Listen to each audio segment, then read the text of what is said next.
자, 오늘은 성격 형성의 마지막 시간인데요. 특질적 관점에 관한 성격이 어떻게 형성되는지 한번 알아보도록 합시다. 목차는 다음과 같습니다. 수업 목표, 올포트의 관점과 카텔의 관점의 성격 형성 과정을 안다. 특질이 뭘까요? 특질이 도대체 뭔지. 또 공통, 기본, 중심이라는 단어의 뜻, 이걸 알면은 조금 더 이해하기가 편할 겁니다. 그리고 마찬가지로 표명과 근원의 뜻, 오늘은 단어적인 부분이 많네요.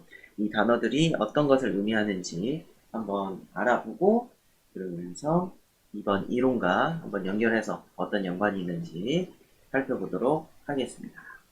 그리고 교과서에 있는 거 말고도 빅5 모델이라고 해서 오늘날 그나마 최신화돼서 받아들이고 있는 어떤 성격 형성에 관련된 이론입니다. 그래서 이거 참고 영상으로 보고 이어서 이야기 나누도록 하겠습니다. 네, 안녕하세요. 오솔록수입니다. 1화를 시작하고 어느덧 벌써 9화까지 왔어요. 와, 정말 많이 왔어요. 여러분들께서 많이 아껴주시고 또 이렇게 위로도 해주시고 때로는 따끔하게 한마디 던져주신 덕분에 지금까지 올 수 있었던 게 아닌가 생각이 드네요. 물론 앞으로도 많이 남았습니다만. 자, 이번에는 심리학의 세계에 대해서 이야기를 좀 해드릴게요. 이 심리학의 세계에서는 성격에 대한 정의는 참 좋은 논쟁의 주제였어요. 정신분석학자들은 자아, 초자아, 원초아를 얘기하면서 무슨 말인지 알아듣기 어렵게 말고, 인간주의자들은 자신이 타고난 본래 모습대로 살아가는 경향성이라고 말했죠. 그리고 행동주의자들은 눈에 보이는 행동만을 연구하자고 주장을 했습니다. 제가 말하면서 정말 어렵네요. 어쨌든 이렇게 갑론을박하고 있을 때 한 집단이 한 성격 하시는 큰 다섯 형님들과 함께 등장한 것이 아니겠어요. 이들이 하는 말은 정말 간단했어요. 우리는 특질 이론을 주장하고 바로 이 특질 또는 특성이 바로 성격이다 하는 것이죠. 특질이 뭐냐고요? 저를 한번 표현해 볼까요? 사교적이다, 친절하다, 외향적이다, 미래지향적이다, 긍정적이다, 성실하다, 똑똑하다, 잘생겼다, 재밌다. 네, 죄송합니다. 어쨌든 이것들의 공통점은 형용사예요. 영어 수업도 아니고 형용사가 뭐냐고요? 특질 이론자들은 바로 이 형용사가 곧 성격이다라고 주장한 것이죠. 좀 그럴듯하죠? 자, 이제 천하는 좀 평정이 된 것 같아요. 그런데 웬걸? 이젠 자기들끼리 싸워요? 특질이 몇 개냐는 것이 주제였죠. 와, 성격 심리학의 창시자라 불리는 올포트는 헤아리는 것은 불가능해 라고 말했고, 커텔은 요인 분석이라는 기법을 통해서 16개의 특질을 주장했죠. 아이젠크라는 심리학자는 3가지라고 했고요. 이러한 토론과 연구 끝에 그 큰 형님들이 떠오른 것이죠. 사실 처음 특질 이론이 등장할 때 이 5 형님들이 등장한 것은 아니었지만 제가 조금 이야기를 수정했습니다. 물론 특질의 수가 5개다 라고 주장한 사람은 한 명이 아니었어요. 그래서 연구 및 보완을 해서 공통된 결론을 얻습니다. 이를 미국의 심리학자 골드버그는 빅5라고 이름을 붙였죠. 자, 이제 우리 형님들이 나오네요. 성격 심리학에 대한 결론이 나왔어요. 가장 힘이 센 이론은 특질 이론이었던 것이고, 그 뒤에는 든든한 빅5 형님들이 계신 것이죠. 자, 그러면 본격적으로 형님들을 한 분 한 분 소개해드릴게요. 첫 번째 형님은 개방성 형님입니다. 이 형님의 경우에는 정말 오픈마인드예요. 경험에 열려있죠.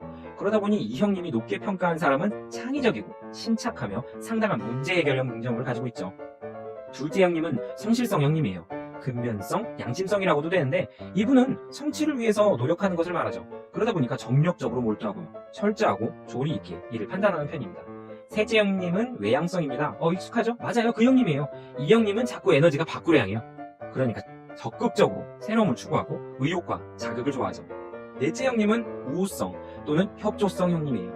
이 형님 같은 경우에는 진짜 친절해요. 이타적이고 동정심도 많고요. 인정이 많다랄까? 관계도 다 좋고 좋은 형님이지.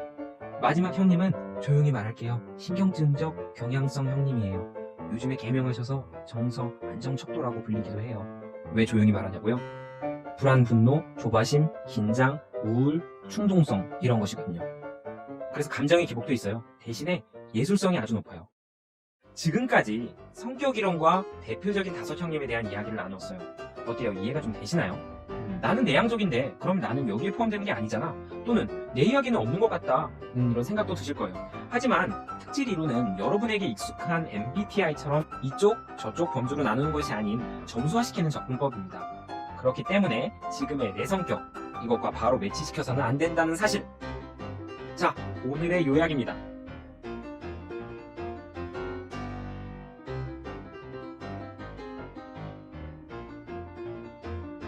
오늘의 아는 척 한마디 좀 해볼까요?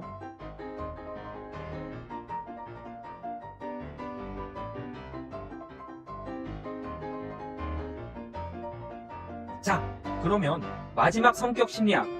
세상에 죽음을 부르는 성격이 있다는데 이것에 대해서 알아보도록 하겠습니다. 그럼 다음 시간에 봐요. 안녕. 자, 그럼 특질적 관점에 대해서 한번 보도록 합시다. 보기 전에 단어 정리부터 하고 넘어가도록 할게요. 특질이란 어떤 사물에만 있는 특수한 성질을 특질이라고 합니다. 공통은 둘 또는 그 이상의 것, 두루 해당되고 통용되는 일. 기본은 사물이나 현상, 이론, 시설 따위의 기초. 중심은 중앙에 위치한 것. 2차적은 이치와 같은 보조적인 것. 표면은 사물의 가장 바깥쪽 혹은 외부에서 눈에 띄는 부분. 근원은 사물이 비롯되는 본 바탕을 의미합니다. 자, 이제 특질적 관점에서 고든 올포트의 관점을 먼저 볼 건데, 이 사람은 미국 심리학자이며 인본주의 중심의 성격 심리학의 권위자입니다. 고든 올포트는 개인의 특징적인 방식으로 행동을 하는 경향성을 특질이라고 정의를 했어요. 그래서 이 특질에는 모든 사람에게 어느 정도 다 있는 공통 특질과 어떤 개인에게만 나타나는 개인적인 성향이 있다고 보았습니다. 즉, 특질은 성격이며 개인의 성향, 개성이라고도 볼 수 있는 거죠. 또한 특질을 기본 특질, 중심 특질, 2차 특질로 구분했습니다. 기본 특질은 어떤 행동의 특성이 타인에 비해 너무 두드러져서 그것 이외에는 행동 특성이 없을 거라고 생각되는 경우에 사용됩니다. 중심 특질은 기본 특질에 비해 덜 광범위하지만 한 사람의 사고와 행동의 상당한 범위에 걸쳐서 나타나는 특성을 의미하고요. 2차 특질은 잘 드러나진 않지만 비슷한 상황에서 반복적으로 일어나는 행동의 경향을 의미합니다. 예를 들면 식욕이 기본 특질이라는 사람이 있어요. 근데 그 사람은 이제 먹성이 좋다라는 것이 중심 특질이 될 수 있겠죠. 또한 먹성 좋은 그 사람이 만약에 특수한 민트라는 맛을 싫어한다면은, 그걸 또 지속적으로 싫어한다면은 민트 맛을 싫어하는 것은 2차 특질이 된다고 볼 수 있는 거죠. 이번에는 레이먼드 카텔의 특질적 관점에 대해서 한번 볼 건데요. 이 사람은 미국의 심리학자이며 심리학의 통계적 방법을 적용한 성격 심리학자입니다. 레이먼드 카텔은 성격을 특정 사람이 특정 상황에서 무엇을 할지 예측해주는 것이라고 정의를 했어요. 그래서 그는 표면 특질과 근원 특질이라는 개념을 제시했고요. 표면 특질은 겉으로 쉽게 관찰되는 개인의 특징을 의미하며, 근원 특질은 겉으로는 드러나지 않는 성격의 핵심 요인이라고 이야기를 했습니다. 그래서 카텔은 다음 표가 있거든요. 16개의 근원 특질을 강조를 했고, 이를 바탕으로 다효인 성검사가 구성이 됐습니다. 네, 이 표에 있는 것들이 이제 레이먼드 카텔이 이야기한 16가지 요소입니다. 성격의 특질. 자, 이제 마지막으로 빅5 모델에 대해서 좀 살펴볼 건데요. 성격이 이제 개인의 생각, 감정, 행동, 이런 것들에 영향을 주는 고유한 심리적 특징을 성격이라고 한다라는 거고요. 그래서 성격은 쉽게 변하지 않으며 유전과 환경의 영향을 모두 받는다는 거, 그리고 성격에는 좋고 나쁨이 없으며 단지 유리한 상황에 유리한 성격이 있을 뿐이다 라는 거예요. 예를 들어서 예민한 사람은 자신 스스로가 쉽게 지치고 주변 사람들에게 까칠어 보일 수 있지만, 주변 사람들의 감정 상태를 빠르게 파악한다든가 미묘한 차이를 구분하는 등 눈치가 빠르고, 또 어떤 일을 하는 데 있어서 잘못된 부분을 빠르게 캐치할 수 있다는 장점 등이 있다는 거죠. 5 모델은 먼저 외향성, 내향성으로 구분할 수 있고요. 높은 수준을 갖고 있다면은 여러 사람과 함께 행동하는 것을 좋아하고 친구들을 잘 사귀지만 산만하고 소란스러운 경향이 있고 쉽게 탈진을 한다는 것. 낮은 수준을 갖고 있으면은 혼자 있는 것을 선호하고 한 번 맺은 관계를 소중히 여기지만 부딪히고 도전하기에는 회피적인 성향을 나타낼 수 있다는 것. 그 다음으로는 성실성과 유연성인데, 높은 수준은 정확하고 세심하며 한번 시작한 일을 끈기 있게 최대한 마무리하고자 하지만 강박적이고 완벽주의적인 성형 탓에 많은 스트레스가 발생할 수 있다는 것. 낮은 수준이라면 유연한 태도로 다양한 상황에 쉽게 적응을 할 수 있지만 꾸준하게 무언가를 진행하려는 성향은 조금 부족하다는 것. 다음으로는 안정성과 불안성인데 높은 수준을 갖고 있다면 침착하고 안정적인 성향이 강하고 스트레스에 강하지만 감정적인 변화가 비교적 적거나 거의 없다는 것. 낮다면은 높은 감수성과 주변에서 변화가 일어났을 때 빠르게 파악할 수 있지만 심리적 에너지 소모량이 많아 쉽게 지치거나 불안해할 수 있다는 것. 개방성과 폐쇄성은 이제 높은 수준을 갖고 있으면은 외부 환경에 대해 관심이 많고 새로운 정보를 쉽게 받아들이지만 깊이 있는 정보 처리나 이해, 공감에는 약할 수 있다는 것. 낮은 수준을 갖고 있다면은 과거의 경험, 사고방식을 잘 활용을 할 수 있지만 새로운 관점을 받아들이다던가 그런 거는 쉽게 하지 못해서 고지식하거나 고집이 세다고 느낄 수 있다는 것. 그리고 마지막으로 우호성과 적대성이 있는데 높은 수준을 갖고 있으면 다른 사람의 어떤 공감을 잘 하도록 도와주고 원만하게 관계를 유지할 수 있지만 줏대가 없고 주변의 분위기에 잘 휩쓸려 다니는 경향이 있다는 것.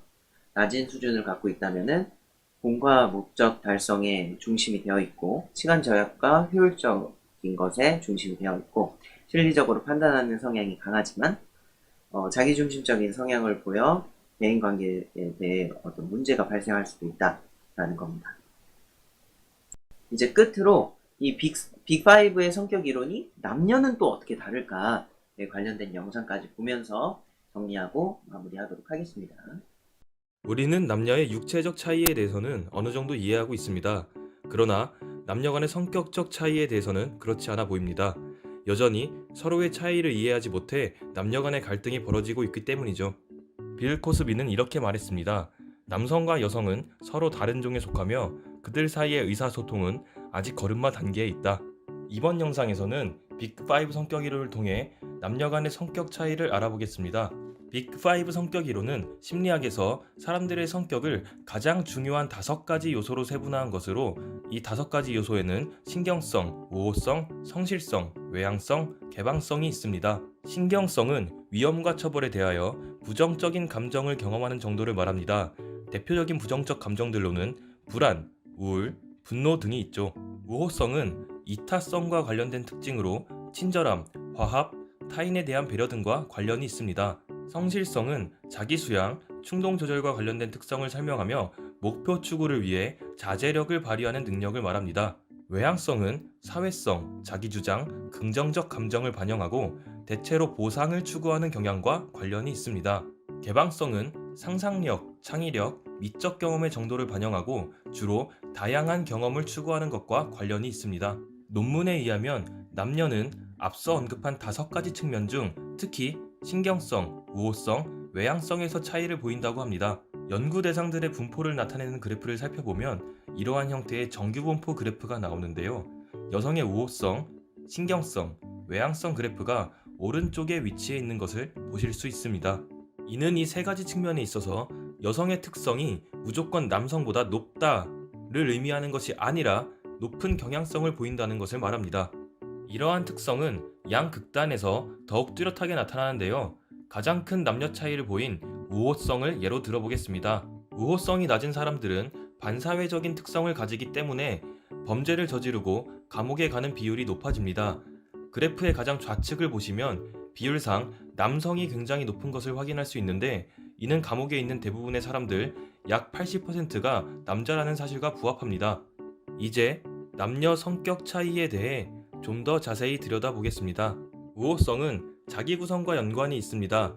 우호성에서 높은 점수를 받은 여성들은 상호 의존적인 자기 구성을 가지게 되고 때문에 친밀함을 기반으로 사회관계를 형성하며 관계 자체를 유지하려고 노력합니다. 반면 상대적으로 낮은 점수를 얻은 남성들은 더 독립적인 경향을 보입니다. 신경성 점수가 높은 여성들은 남성에 비해 상대적으로 높은 불안과 자의식을 보입니다. 때문에 감정적으로 조금 더 상처받기 쉬우며 우울증에 걸리기 쉽다고 합니다. 이러한 논문 결과는 병원의 불안증과 우울증으로 찾아오는 사람 중 여성이 더 많다는 사실과 부합합니다. 외향성은 열성과 자기주장으로 세분화할 수 있습니다. 이에 대해선 여성은 좀 더 열성적이며 남성은 자기 주장이 강한 것으로 나타났습니다. 이렇듯 남녀의 성격 차이는 다양합니다. 이러한 관점에서 서로의 다름을 인식한다면 서로의 이해 지평을 확장하는 데 도움이 될 수 있습니다. 마지막으로 이러한 성격의 차이는 남녀 차이뿐만 아니라 생물학적 요소, 문화, 환경, 조건 등에 의해 달라질 수 있습니다. 영상과 관련한 정보가 더 궁금하시다면 아래 첨부된 출처를 확인하시면 되겠습니다. 이번 영상은 이만 마치겠습니다. 다음에 더 좋은 영상으로 돌아오겠습니다. 자, 이제 정리를 한번 해봅시다. 올퍼트의 특질 이론 관점에서의 성격 형성은 개개인마다 다른 기본 특질과 중심 특질, 2차 특질의 조합에 따라서 성격이 형성된다는 거고, 카텔의 구성 기반 체계 이론의 관점에서 성격 형성은 개인이 가지고 있는 16개의 근원 특질이 어느 정도의 퍼센테이지에 따라서 내 성격이 결정이 된다는 거고, 빅5 성격 모델의 이론에서의 성격 형성은 개인이 가지고 있는 외향성, 성실성, 안정성, 개방성, 우호성의 정도에 따라서 성격이 결정되고 형성된다라는 겁니다. 네, 오늘 수업은 여기까지. 다음 시간에는 성격 측정 검사의 여러 가지 종류에 대해서 한번 살펴보도록 할게요. 그럼 모두들 안녕!